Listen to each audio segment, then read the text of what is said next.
Newsday continues here on One News Now. I'm Sean Yao.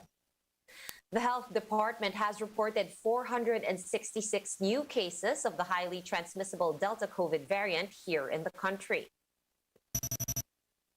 442 of these are local cases, while 14 were detected in returning overseas Filipinos or ROFs. The remaining 10 are still under verification. Out of the new Delta infections, 457 have already recovered, 8 have died, while 1 case remains active. Nearly half of the new local cases were detected in the NCR with 201 infections. 69 were from Central Luzon, 52 from the Western Visayas, 49 were from Calabarzon, and 19 are from the Central Visayas.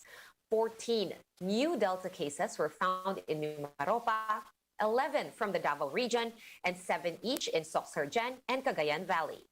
6 Delta cases were also recorded in northern Mindanao, 4 in the Bicol region, and 3 in the Ilocos region. PhilHealth says that its recent circular only aims to ensure proper fund management and fraud control. This comes on the back of some hospitals expressing concerns about the extended delay in payment claims. Camille Samonte with the report.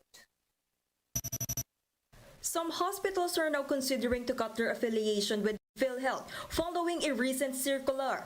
It states that the health insurer will temporarily suspend payment of claims to hospitals and healthcare providers that are being investigated for possible fraud, unethical activity, and abuse of authority. The agency said the policy is just a preventive measure to avoid loss of funds to irregular claims.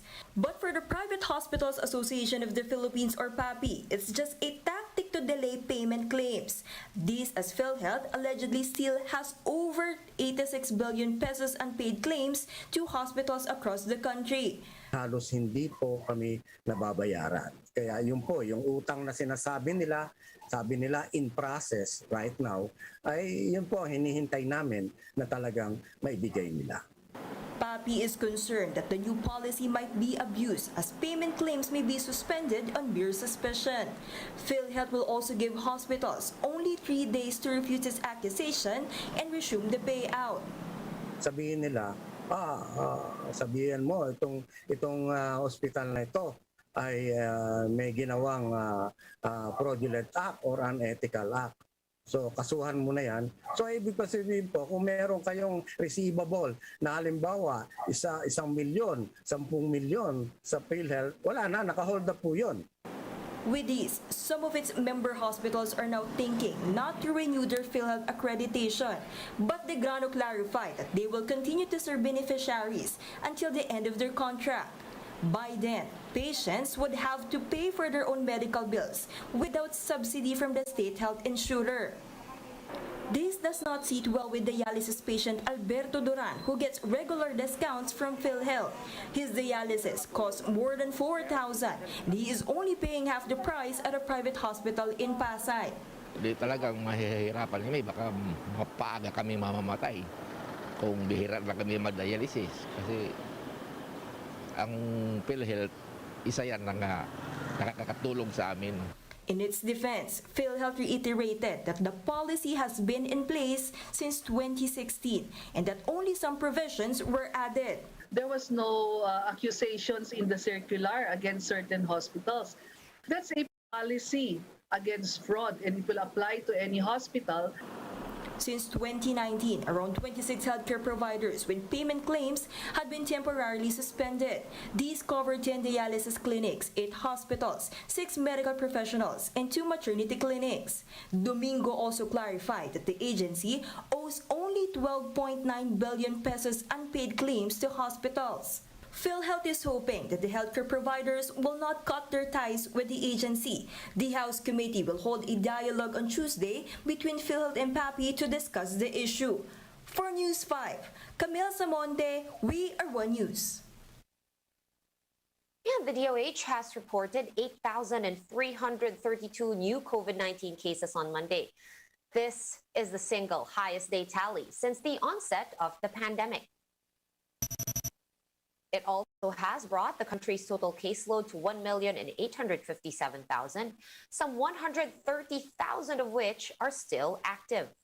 The DOH notes that 321 duplicates have been removed from the total case count. 151 new COVID-related deaths were also recorded today, pushing the death toll to almost 32,000. 68 cases that were previously tagged as recoveries were reclassified as deaths.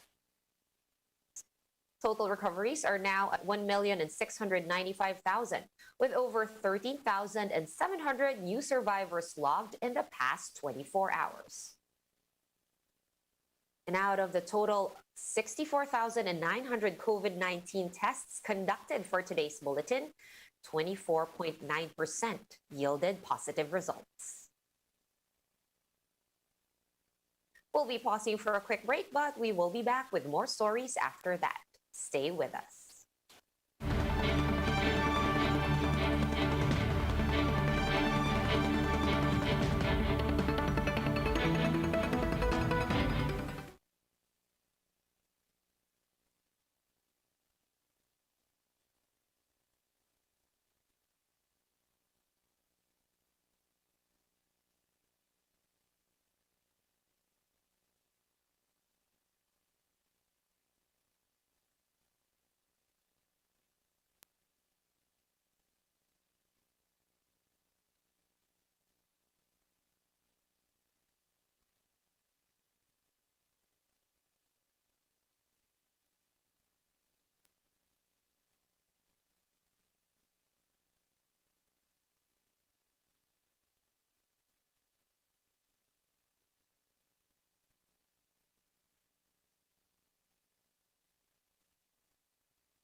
You are still watching One News Now. I'm Sean Yao.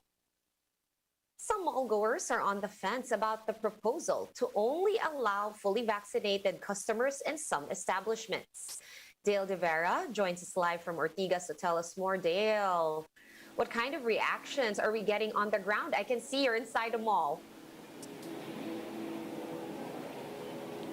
Yes, Sean, a good number of shoppers are already going back to malls after the NCR shifted to modified ECQ status. But some shoppers are skeptical on the proposal to create a safety bubble for vaccinated people. Presidential Advisor for Entrepreneurship Zoe Concepcion has been pushing to allow fully vaccinated people to go outside their homes to get the economy going. Concepcion earlier said that this would mean allowing only vaccinated or fully vaccinated customers within an establishment as well as fully vaccinated crew. However, Resto PH, an umbrella organization of restaurants, said the message should be clear if this will be implemented. Resto PH President Eric Teng explained that it should be made known that this is not hinged on discriminating unvaccinated people, but rather protecting them. This is also a way for businesses to stop the bleeding caused by the lockdowns.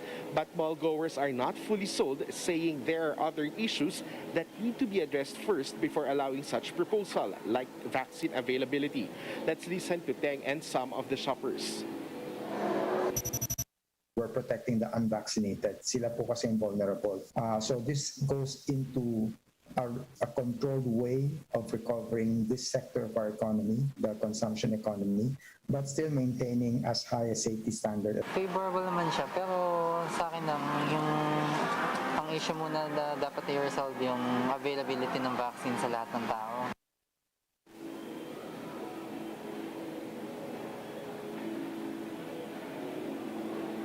Sean, whether this proposal pushes through or not, mall owners and restaurant owners will have to find ways to mitigate the impact of the pandemic to their businesses without compromising the safety of their customers. Sean? Thank you so much for that update and stay safe. Dale De Vera reporting to us live from Ortigas. It's time to take a quick look at today's other top stories. The Interior Department says that the ayuda distribution will continue in the NCR, Laguna, and Bataan, despite the shift to modified ECQ status. DILG spokesperson Jonathan Malaya explained that funds have already been given to local governments for distribution.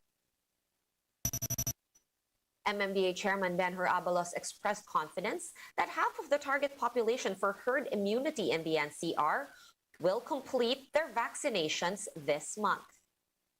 Currently, 75% or over 7 million residents out of the 9.8 million target population in the region have received at least one dose. And K-pop girl group Blackpink and YG Entertainment unveiled the first teaser for the upcoming solo debut of one of its members, Lisa. In the poster, Lisa sits in the middle, photographed in a blur and looking holographic, accompanied by the words, "Coming soon." Lisa will be the third member of Blackpink to have a solo debut after Jennie and Rosé. For more updates, visit News 5, The Philippine Star, and Business World online. Visit our website, onenews.ph, for more in-depth analysis. You can also catch One News on the Signal Play app. Register for a free account at www.signalplay.com and stream One News live anytime, anywhere. Masks on, wash hands, and stay safe, Philippines. I'm Sean Yao. We are One News.